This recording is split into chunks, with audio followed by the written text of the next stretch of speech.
जय जिनेन्द्र।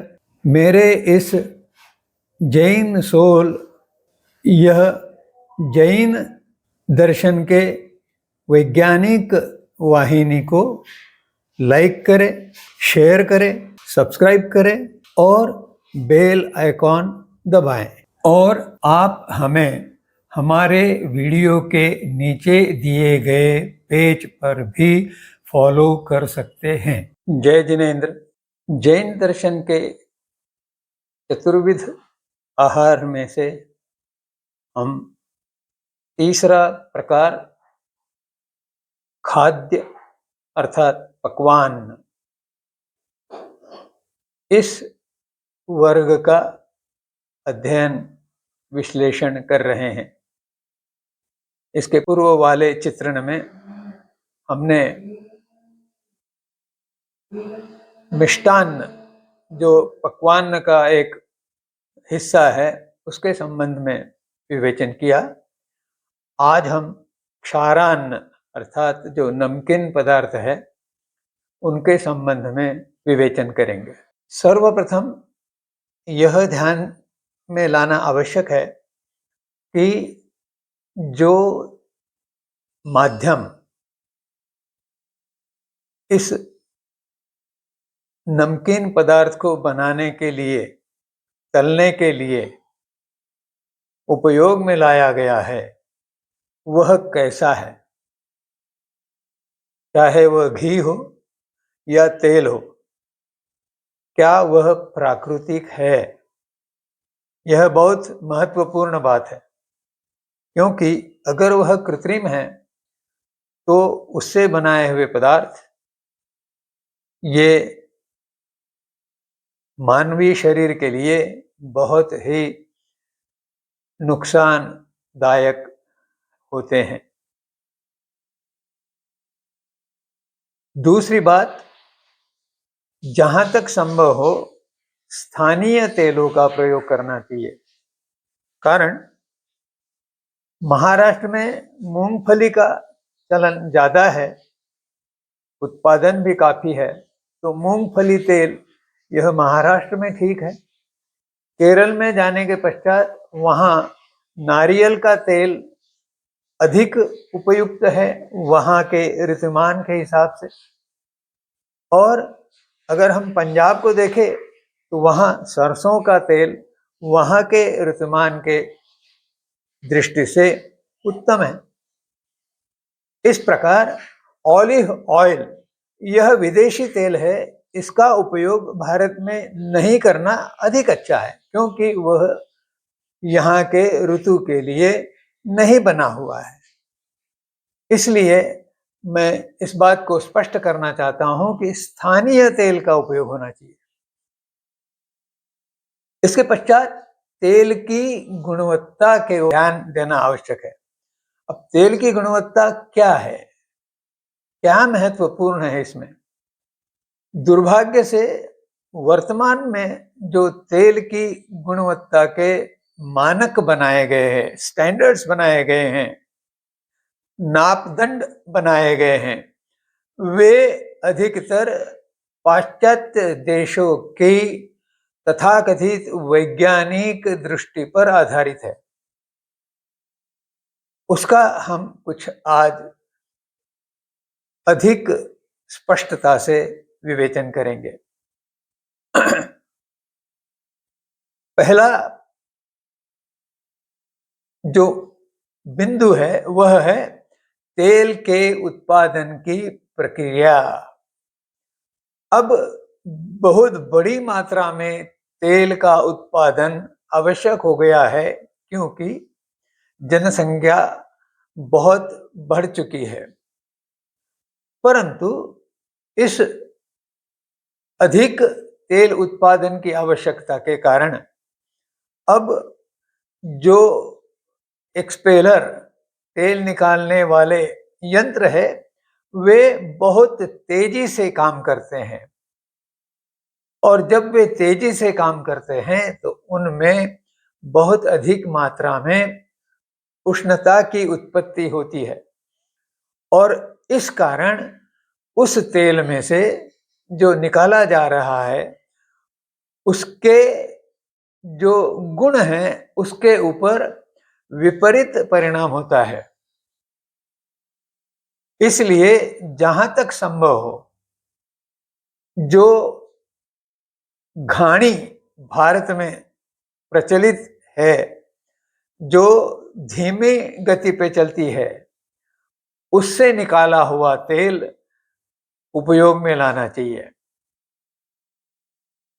बहुत अगर अतीत में जाए तो लगभग 60-70 वर्षों पूर्व घानियां बैलों द्वारा चलाई जाती थी। कोल्हू का जो बैल वाक्प्रचार है, ये उसी से निकला हुआ है। उस कोल्हू के द्वारा निकाला गया तेल बहुत धीमी गति से निकलता था, इसलिए उस पे तेल का परिणाम नहीं होता था। यह ध्यान रहे कि घानी का तेल बहुत अच्छा होता है। इसके पश्चात फिल्ट्रेशन, छनन, यह तथाकथित छनन की प्रक्रिया जो है, यह अनेक पटलों से गुजरती है और उसके कारण उसमें से न केवल अवांछित पदार्थ जैसे कचरा, मिट्टी,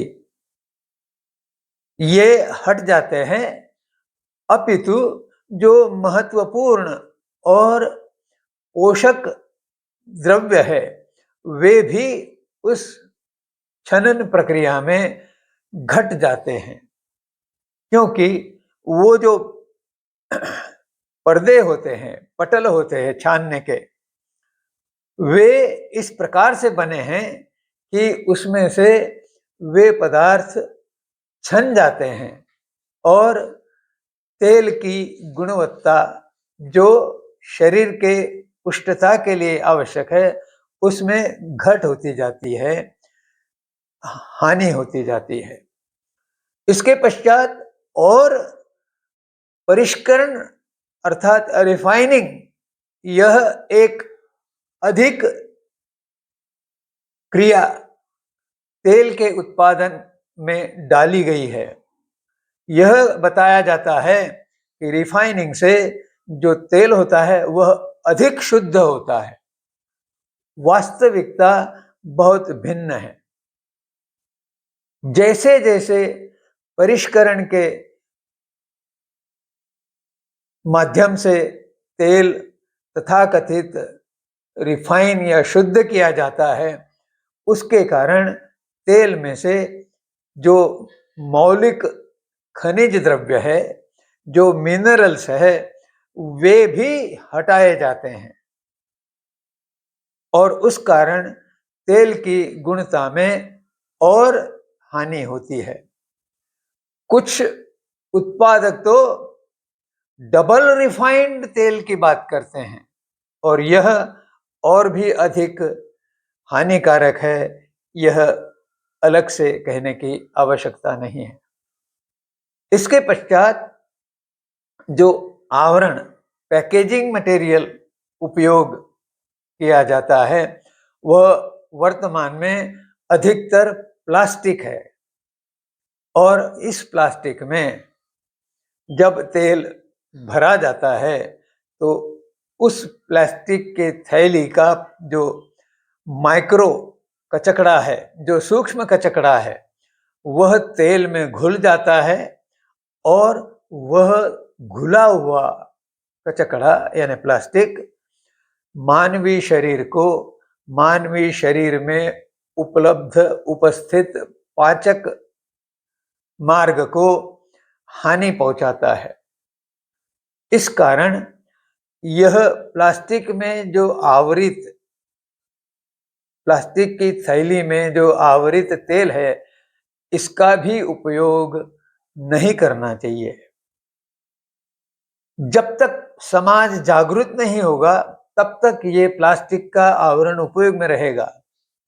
आज संतोष की बात यह है कि जलगांव जैसे शहर में घानी के द्वारा बनाया गया तेल बहुत लोग उपयोग में लाने लगे हैं और स्थान स्थान पर घाणी की व्यवस्था उपयोग में लाई जा रही है। इसी प्रकार जब जब समाज अधिक जागरूक होता है, तब तब आवरण जैसे प्लास्टिक के जो साधन हैं वे भी धीरे धीरे हट जाएंगे।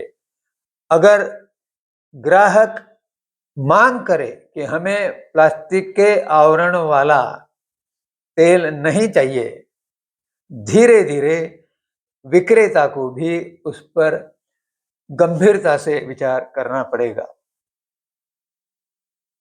अब इस प्रक्रिया के विवेचन के पश्चात आज का विश्लेषण यहीं पर रोकते हुए आपसे नम्र निवेदन है कि आप अपने मन में उभरे प्रश्नों को बाहर निकलने के लिए मार्ग दे, और उसका सरल सादा उपाय है इस वाहिनी के कमेंट सेक्शन में उस प्रश्न को उपस्थित करें और उसके संतोषजनक उत्तर पाएं। जय जिनेंद्र।